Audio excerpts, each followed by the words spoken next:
모닝 인사이트 시간입니다. 요일별로 전문가들의 시각 함께 체크해보고 있고요. 오늘 함께 해주실 분은 유안타증권의 송태영 과장님 모셨습니다. 과장님 어서 오세요. 네, 안녕하세요. 네, 뉴욕 증시 그동안 좋은 흐름 보이다가 오늘은 살짝 좀 숨고르게 들어간 모습이었는데 특별한 이슈가 있었을까요?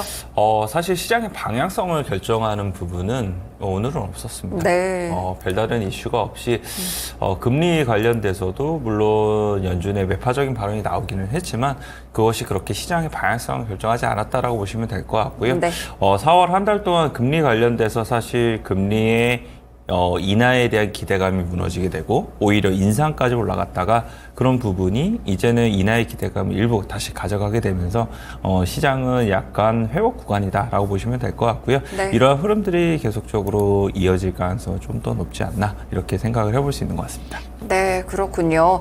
지금 연은 총재들의 발언이 이제 FOMC 이후에 다시 한번 지속되고 있는데 연준의 속내가 좀 궁금해요. 사실 어제 나왔던 연은 총재들의 발언은 대체적으로 파월 의장이랑 비슷하게 이야기를 했었는데 오늘은 또 닐 카시카리 총리가 좀 매파적으로 이야기를 했더라고요. 네, 맞습니다. 닐 카시카리 미니폴리스 연은 총재가 3% 물가 상승률이 고착이 되게 되면 금리 인상을 배제할 수 없다라고 얘기를 했고요. 다만 그럼에도 불구하고 현재 가장 유력한 시나리오는 지금의 금리 수준을 오랫동안 유지하는 것이다라고 네. 얘기를 하고 있습니다.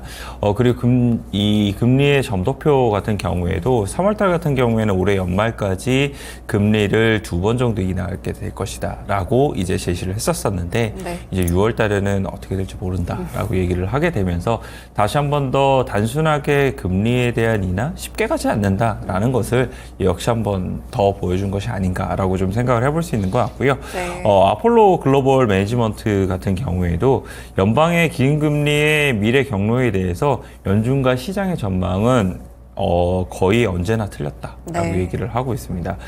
미국 경제의 낮은 금리 민감도와 성장에 대한 강력한 구조적 경기 순환적 순풍까지 고려하게 되었을 때에는 올해 금리에 대한 인하는 없다라고 네. 이제 전망을 내놓게 되면서 지금 조금은 이제 금리에 대한 우려감이 낮아진 상황에서 계속적으로 경고의 메시지는 나오고 있다라고 좀 보시면 될 것 같고요. 네. 존 윌리엄스 뉴욕 연은 총재 같은 경우에 아까 말씀을 하신 것처럼 파월 의장하고는 뭐 크게는 다른 부분은 없었습니다. 네. 하지만 이제 금리 관련돼서 인상은 없지만 뭐 지금의 수준은 계속적으로 유지될 수 있다라고 얘기를 하고 있어서 금리 관련돼서 너무 과도하게 우리가 생각할 필요는 없기는 하겠지만 그럼에도 불구하고 금리가 생각보다 인하로서 내려오는 것도 여전히 쉽지는 않겠구나라고 좀 생각을 해볼 수 있는 것 같아요. 그래서 패드워치에 대한 부분을 보게 된다 하더라도 9월 금리에 대한 인하에 대한 확률이 유일하게 현행보다 높아지는 시점이 9월인데 그런 부분에서 보게 됐을 때도 25bp에 대한 확률이 한 48% 정도 되고 있다라고 보시면 될 것 같고요. 네. 그 이후에 정말 금리에 대한 부분이 올 한 해 한 번 내지 2번 정도였었을 텐데 이 부분이 얼마만큼이나 다시 한 번 더 기대감이 높아지면 그 부분에 따라서 이 증시는 다시 한 번 더 움직일 수 있지 않을까 이렇게 생각을 하고 있습니다. 네, 연은 총재들의 발언까지 함께 보면서 최근에 연준의 스탠스에 대한 분석들을 함께 드렸습니다. 그렇다면 이 종목별로도 최근에는 좀 다른 흐름들 또 실적 시즌이 아직 끝나지는 않았으니까요. 이것도 봐야 될 것 같은데 개별 종목 볼게요. 애플 먼저 볼 텐데 신형 아이패드 굉장히 오랜만에 또 공개를 했더라고요. 네, 말씀을 하신 것처럼 애플의 한 가지 이벤트의 하나였었는데 오늘 이제 공개를 했고요. 온라인으로 렌 루즈라는 이벤트를 열고 신형 아이패드 라인업을 공개를 했다라고 보시면 될 것 같아요. 말씀하신 것처럼 2022년도 10월 달에 이 신형 아이패드를 출시한 이후에 오랜만에 출시를 했기 때문에 과연 이번 아이패드에서 무언가 달라질 것인가 그리고 이 아이패드가 얼마만큼이나 다시 한번 많이 팔리게 될 것인가 네. 이 부분이 중요해지고 있다라고 보시면 될 것 같고요. 일단은 신형 아이패드에서는 두 가지 정도가 눈에 띄는 부분이다라고 보시면 될 것 같아요. 첫 번째는 AI 관련돼서 새로운 칩을 이제 탑재가 되었다라고 보시면 될 것 같은데 이 M4라는 이제 AI를 위한 칩이라는 이 AP가 탑재가 되기 시작을 하게 되면서 정말 이제 애플도 얼마만큼이나 AI 관련돼서 같이 수혜를 볼 수 있겠는가, 이 부분이 네. 중요해지고 있다라고 보시면 될 것 같고요. 또 한 가지는 이제 LCD를 지금까지 아이패드에서는 고집을 하고 있었었는데 이것이 프로에는 OLED가 탑재가 되기 시작을 하게 되면서 OLED 관련돼서도 이제 많은 부분 더욱더 이 채택이 많이 되고 있다라고 네네. 보시면 될 것 같아요. 그래서 지금은 태블릿이겠지만 이것이 고착화가 되기 시작을 하게 되면은 이제 뭐 맥북이라든지 뭐 더욱더 많은 부분 확장이 나올 수 있다라고 보시면 네. 될 것 같고요. 이러한 이제 아이패드 관련돼서 이슈가 있었음에도 불구하고 애플에 대한 주가 자체는 그렇게 뭐 많이 움직이지는 않았었는데 향후 얼마만큼이나 이 아이패드 관련돼서 판매량이라든지 이런 것들이 나오게 될 건지 이 부분은 체크가 좀 필요하다라고 보시면 될 것 같습니다. 그 외에도 뉴스에 대한 보도가 애플 관련돼서 계속적으로 나오고 있는데요. 데이터 센터에서 이제 활용할 수 있는 자체적인 인공지능 프로세스를 계속적으로 개발하고 있다라는 뉴스 보도도 나왔던 부분이 있었습니다. TSMC하고 협력하면서 인공지능 프로세서에 대한 설계하고 생산 계획을 진행하는 것으로 보인다라고 얘기를 하게 되면서 결국은 애플도 얼마만큼이나 AP 칩이라든지 네. 아니면 서버에 있어서도 AI 관련된 칩을 자체적으로 설계를 하게 될 것인가, 이 부분에 있어서 다른 빅테크들과는 그렇게 크게 다를 것이 없이 자사의 칩을 이용한 칩을 계속적으로 준비를 하고 있다라고 보시면 될 것 같고요. 이러한 이제 행보를 계속적으로 보이다 보니까 웨드부시에서는 하반기에는 AI 관련돼서 더욱더 성장에 대한 모멘텀이 그려질 수 있기 때문에 그러한 부분이 주가적인 측면에 있어서 더욱더 좋게 만들어지게 될 것이다 라고 네. 이야기를 하고 있습니다. 그래서 애플 같은 경우에는 사실상 실적 발표한 이후에 자사주 매입과 함께 주가에 대한 흐름 자체의 방향성이 좋아졌었는데 이러한 부분이 결국은 6월 달에 이 세계 개발자 회의에서 AI 관련된 전략과 함께 더욱더 청사진을 잘 제시를 하게 되었을 때에는 오히려 하반기 때는 기대해 볼 수 있는 부분이 더욱더 많아지지 않나 라고 생각을 해볼 수 있는 것 같고요. 네. 사실상 아이폰 15가 판매량에 대한 부분이 저조했던 부분이 그쵸. 있었기 때문에 그런 부분에 있어서 아이폰 16이 오히려 기저효과를 타고 더욱더 많은 부분 좋게 받아들여질 수 있지 않을까, 이런 부분도 생각을 해볼 수 있는 것 같습니다. 또 한 가지는 결국은 이러한 디바이스 관련돼서 사실 이 애플에 대한 지위가 상당히 높기 때문에 그런 부분에서 온디바이스 AI라는 관점까지 진행이 되게 됐을 때는 이 관련된 디바이스에 대한 매출액이 폭발적으로 나올 수 있지 않겠느냐. 네. 이러한 이제 주장도 상당히 많이 나오고 있는 만큼 그런 부분이 얼마만큼이나 애플답게 AI를 또 풀어낼 것인지 이 부분을 잘 보셔야 되지 않을까, 이렇게 생각되고 있습니다. 네, 6월 개발자 회의까지 저희가 기대감을 좀 가져볼 수 있는 애플입니다. 사실 인공지능에서 약간 뒤처진다라는 평가를 받았었는데 6월에 그를 깨고 온디바이스 AI라든지 관련해서 또 기대감이 실리게 될지 오늘의 발표와 더불어서 함께 주목해 보시면 좋을 것 같네요. 네, 그리고 하락했던 종목들 가운데 역시나 테슬라, 이번에는 뭐 데이터가 안 좋았을까요? 어땠을까요? 중국에서 계속적으로 신차 판매량에 대한 부분이 발목을 잡고 있습니다. 네. 중국 승용차 협회가 발표한 4월 중국 출하량을 보게 되면은 62,000대 가량을 이제 출하를 하게 되는데 이게 전년도 대비 18% 정도 줄어든 부분이었어요. 네. 사실 뭐 줄어든 부분도 문제였었는데 이것이 시장이 함께 줄어들게 되면서 줄어들었을 때는 뭐 어쩔 수 없다라고 이제 받아들이게 될 텐데 같은 기간 내에 중국에서 이 신에너지 차량에 대한 판매량은 오히려 33%가 늘어나게 되면서 80만 대 정도가 팔렸었거든요. 즉 시장은 성장을 했었는데 그 과정 속에서 이제 테슬라는 오히려 적게 팔았다. 이 네. 말인즉슨 이 지위라는 것이 예전에 많은 판매량이 나왔던 곳에서 더욱더 떨어지고 있다라고 보시면 될 것 같고요. 또 하나는 이제 BYD의 4월 판매량을 보게 되면 31만 대가 팔리게 되면서 49%를 이제 증가가 나오는 수치가 나왔었거든요. 네. 이 말은 두 가지를 생각을 해볼 수 있는 것 같아요. 한 가지는 중국의 전기차 수요가 계속적으로 그래도 다시 한번 늘어나고 있구나. 이구안신 제도라든지 이런 부분 때문에 늘어나게 되면서 일단 소비에 대한 부분이 증작이 되고 있구나라는 부분을 일단 첫 번째로 생각을 해볼 수 있는 것 같고, 두 번째는 그럼에도 불구하고 중국인들이 선택하는 전기차에 대한 이 가격들은 결국은 저렴한 것을 더욱더 선택을 하고 있구나. 네. 그렇기 때문에 테슬라 같은 경우에는 가격적인 측면에서 보다 더 높은 이 가격대를 가지고 있기 때문에 그런 부분에서 판매가 조금 줄어들었던 부분이 있었었는데 이러한 중국 관련된 이러한 전기차 업체들 같은 경우에는 오히려 판매가 늘어났다는 것은 결국은 가격 경쟁이라는 것이 계속적으로 이루어질 수밖에 없겠구나라는 네. 부분을 이제 생각을 해볼 수 있는 것 같습니다. 그래서 테슬라가 결국은 중국에서도 이런 가격적인 정책에 있어서는 인하 정책을 다시 한 번 더 더욱더 사용을 할 수밖에 없지 않나라고 생각을 해볼 수 있는 것 같고요. 이러한 점을 생각을 해봤을 때는 결국은 2024년도에는 테슬라에 대한 실적 자체에 대한 기대치가 낮아질 수밖에 없지 않나라고 생각을 해볼 수 있는 것 같습니다. 그래서 네. 테슬라는 올 한 해 결국은 판매량에 대한 부분 그리고 이런 마진에 대한 부분에 대한 기대보다는 그 다음 수익화를 할 수 있는 부분이 어디에 있는가라는 부분에 초점을 맞춰줄 수밖에 없는 것 같고요.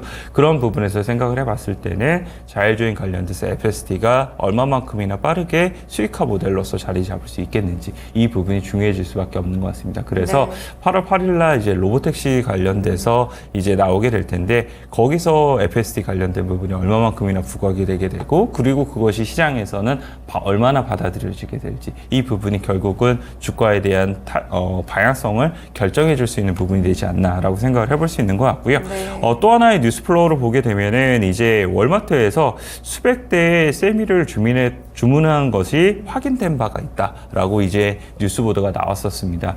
이거 같은 경우에는 이제 이 테슬라가 만들고 있는 전기 트럭이다라고 보시면 될 것 같은데 큰 규모의 트럭이 이제 사실상 펩시에 납품이 됐던 부분이 있었었고 그 외에도 얼마만큼이나 더욱더 확장이 되느냐 이 부분이 중요했던 부분이었었는데 이것이 이제 월마트에서 이제 판매가 된 것으로 확인이 된다라는 내용이었었고 이 부분이 계속적으로 더욱더 월마트뿐만 아니라 많은 유통업체 쪽으로 확장이 되게 되었을 때는 이건 역시나 좋은 수익에 대한 모델로서 자리를 잡지 않을까라고 생각을 해볼 수 있는 것 같습니다. 그래서 이 부분도 이제 테슬라 관련돼서는 계속적으로 우리가 체크해야 될 뉴스가 된다라고 보시면 될 것 같고요. 네.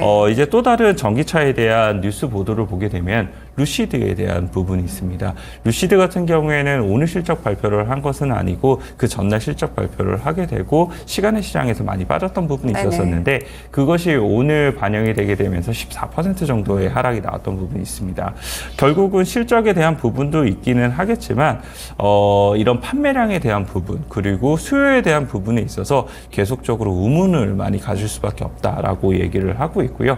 사실상 1분기 판매량에 대한 부분 자체가 나쁘지는 않았었는데 거기서 30에서 40%가 사우디 정부에서 나온 부분이다라는 이야기가 나오게 되면서 이러한 수요에 있어서는 계속적으로 논란이 되고 있다라고 보시면 될 것 같습니다. 그리고 오늘 이제 장 마감한 이후에 실적 발표한 리비안에서도 결국은 전기차에 대한 수요에 대해서 의문에 대한 부분이 계속적으로 제기가 되다 보니까 전기차 수요에 대한 부분은 사실 좋지 못하겠구나라는 부분을 생각을 해볼 수 있는 것 같고 이에 따라서는 국내에 있어서도 2차전지 같은 이 셀업체 그리고 양극재 업체 이런 업체들이 결국 실적에 대한 모멘텀 자체를 빠르게 가져가 볼 수 있는 부분에 시기가 늦춰질 수밖에 없다는 거죠. 그래서 이 LG 에너지 솔루션에서도 이제 컨퍼런스 콜에서 나온 얘기를 해보게 되면은 사실 가동률에 대한 부분에 대해서 처음으로 언급이 나왔단 말이에요. 그런 부분을 생각을 해봤을 때는 역시 2차전지 업체들에 대한 주가에 대한 탄력도도 썩 좋지는 못하겠구나라는 부분을 생각을 해볼 수 있는 것 같습니다. 그래서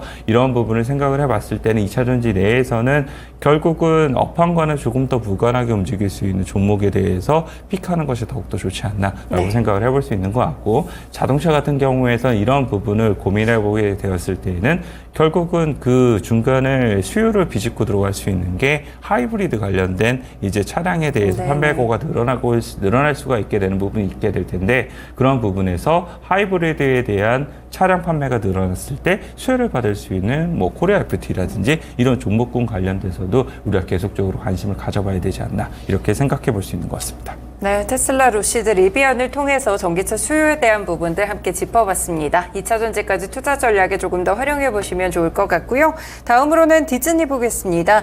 실적에 대한 해석이 약간 필요할 것 같아요. 급락이 좀 나와가지고요. 실적만 놓고 봤을 때는 나쁘지는 않았어요. 나쁘지는 않은데 결국은 미래의 먹거리는 스트리밍 서비스가 되게 될 텐데 그쵸. 이 스트리밍 서비스에 대해서 생각보다 가입자에 대한 부분의 순증이 뭐 그렇게 크게 늘어나지 않는다. 컨센서스를 하회하고 있다. 이 부분이 결국은 디즈니가 앞으로에 대한 성장성을 담보할 수 있겠네요. 네네. 이것에 대한 문제가 계속적으로 되고 있다라고 보시면 될 것 같습니다. 사실 이런 이제 OTT 관련된 업체들에 대한 움직임을 보게 되면 넷플릭스 같은 경우에도 사실상 광고 이제 관련된 요금제를 도입을 하게 되면서 다시 한 번 더 실적에 대한 성장을 기대해 볼 수 있는 부분이 있기는 했습니다만 그쵸. 그럼에도 불구하고 결국은 가입자에 대한 순증 자체가 늘어날 수 있는 폭은 제한이 될 수밖에 없거든요. 그런 부분에서 생각을 해봤을 때는 디즈니 같은 경우에는 OTT 사업자 중에서도 1위 사업자가 아니고 추격하는 2위 사업자가 되고 있고 그리고 거기에 따라서는 이제 컨텐츠라든지 이런 부분이 더욱더 1위 사업자보다 많아야 되는 부분이 필요하게 될 텐데 그 부분에 있어서는 더욱더 많은 콘텐츠를 갖고 오기 위해서 자본에 대한 투하가 더욱더 많이 돼야 되게 될 테고 그런 부분은 결국은 수익성적인 측면을 낮출 수밖에 없다는 거죠. 그런 부분을 생각해 보게 되었을 때에는 생각보다 이런 OTT 생태계에 대한 부분이 쉽지가 않다라는 부분을 볼 수가 있게 될 거고요. 이러한 부분에서 쉽지 않다는 것이 사실상 뭐 한 해 두 해에 대한 이제 이야기는 아니기 때문에 그런 부분에서도 드라마 제작사라든지 이러한 업체들이 사실상 괜찮은 드라마가 나오게 되고 흥행하는 드라마가 나오게 된다 하더라도 그때 잠깐 반짝반짝하는 주가의 흐름은 나올 수 있기는 하겠지만 그것이 지나가고 났을 때는 결국은 주가는 제자리로 돌아오게 되는 이러한 부분이 계속 반복이 되고 있다고 보시면 될 것 같습니다. 그래서 이러한 것이 어느 정도 구조적으로 좋아지기 전까지는 이런 업체들은 그냥 모멘텀 플레이를 하셨으면 좋겠다라고 말씀을 드리고 싶고요. 이것이 구조적인 변화가 나오는 시점까지 우리는 조금 더 보수적으로 봐야 되지 않나 이렇게 생각하고 있습니다. 네, 알겠습니다. 디즈니에서 콘텐츠 관련 종목들까지 연결해서 투자 전략 제시를 해드렸습니다. 저희 그럼 넘어가서 오늘 국내 증시의 전망과요. 좀 볼만한 종목이 있을지 힌트 좀 알려주세요. 일단은 생각보다는 오늘 국내 증시가 지수적인 측면에서는 강하지는 않을 것 같아요. 네네. 네. 일단 어제 수급적인 부분에서 보게 되면은 상당히 외국인들이 선물에서도 현물에서도 많은 매수 물량이 들어오게 그쵸, 되면서 네. 시장의 분위기 자체는 좋아졌다라고 생각을 하고 있고 그런 부분에서 생각을 해봤을 때는 저는 주식 포트폴리오에 대한 비중 자체는 늘려야 된다고 생각을 하고 있습니다. 그런데 오늘 이제 움직임을 보게 되었을 때는 지수에 대한 플레이는 제한적으로 나올 가능성이 상당히 더욱더 높다라고 판단을 해볼 수가 있는 것 같고 그에 따라서는 어제 코스닥이 코스피 대비 조금 덜 움직였던 부분이 있었었는데 그런 부분이 오늘은 코스닥 쪽으로 더욱더 많이 움직일 수 있는 부분이 생기지 않을까라고 기대를 해볼 수 있는 부분이 있게 될 것 같고요. 반도체 섹터 내에서도 순환매에 대한 부분에 대해서 더욱더 많은 부분 기회를 발생할 수 있을 것이다 라고 생각을 해볼 수 있는 것 같습니다. 그리고 오늘 가지고 온 종목을 말씀을 드리게 되면 PNH테크라는 종목을 OLED 가지고 왔는데요. 네. 아까 말씀드린 것처럼 아이패드에 OLED가 적용이 되게 되면서 OLED 관련된 밸류 체인에 있는 종목들에 대해서 주목을 다시 한 번 더 해봐야 되지 않나 이러한 기대감이 높아지고 있다라고 보시면 될 것 같은데 일단은 OLED 관련돼서 아이패드에 OLED가 적용이 된다 이 이슈는 상당히 오래전부터 계속적으로 그렇죠. 나왔던 이야기이기 때문에 그러한 부분이 이제 정말 되게 됐고 그것이 판매량에 대한 부분까지도 체크가 필요한 부분이 있기는 합니다만 그럼에도 불구하고 어쨌거나 소재 관련돼서는 더욱더 많은 부분 사용이 될 수밖에 없다라고 보시면 될 것 같고요. PNH테크 같은 경우에는 말씀드린 것처럼 이런 이제 애플이랑 관련된 OLED가 더욱더 많이 적용이 되게 되면서 소재를 더욱더 많은 부분 이제 납품을 할 가능성이 상당히 높다라고 보시면 될 것 같고요. 또 하나의 모멘텀은 이제 전장에서도 OLED가 더욱더 많이 탑재가 되다 보니까 그런 부분에서 소재에 대한 탑재량이 늘어난다. 그렇기 때문에 실적이 여기서에 대한 증익이 나올 수 있다. 이러한 스토리를 가지고 있다라고 보시면 될 것 같습니다. 그래서 실적에 대한 전망치가 사실 2023년도에서 2024년도 5년도로 넘어가는 것이 상당히 더욱더 스트롱하게 예상이 됐었다가 이것이 전망치가 하향 조정되면서 주가도 많이 빠졌었거든요. 그런 부분이 얼마만큼이나 다시 회복이 나오느냐 여기에 지금 주안을 하고 있다라고 보시면 될 것 같고요. 사실 거래량이 많지 않은 종목이기 때문에 한 번에 매수를 하시는 것보다는 분할 매수로서 접근하시는 것이 보다 더 합리적으로 보인다 이렇게 말씀드리도록 하겠습니다. 네, 알겠습니다. 오늘 관심 종목으로는 P&H 테크, OLED 수요 증가에 기인해서 함께 살펴보셔도 좋을 것 같네요. 오늘 말씀 잘 들었습니다. 네, 감사합니다. 네, 이렇게 모닝 인사이트 시간 유한타증권의 송태영 과장님과 함께했습니다. 지금까지 다양한 투자 판단에 도움이 되는 말씀들 함께 전해드렸는데요. 특정 종목의 상승 하락 고장하지는 않습니다. 모닝쇼 마치겠습니다. 오늘도 시청해주셔서 고맙습니다.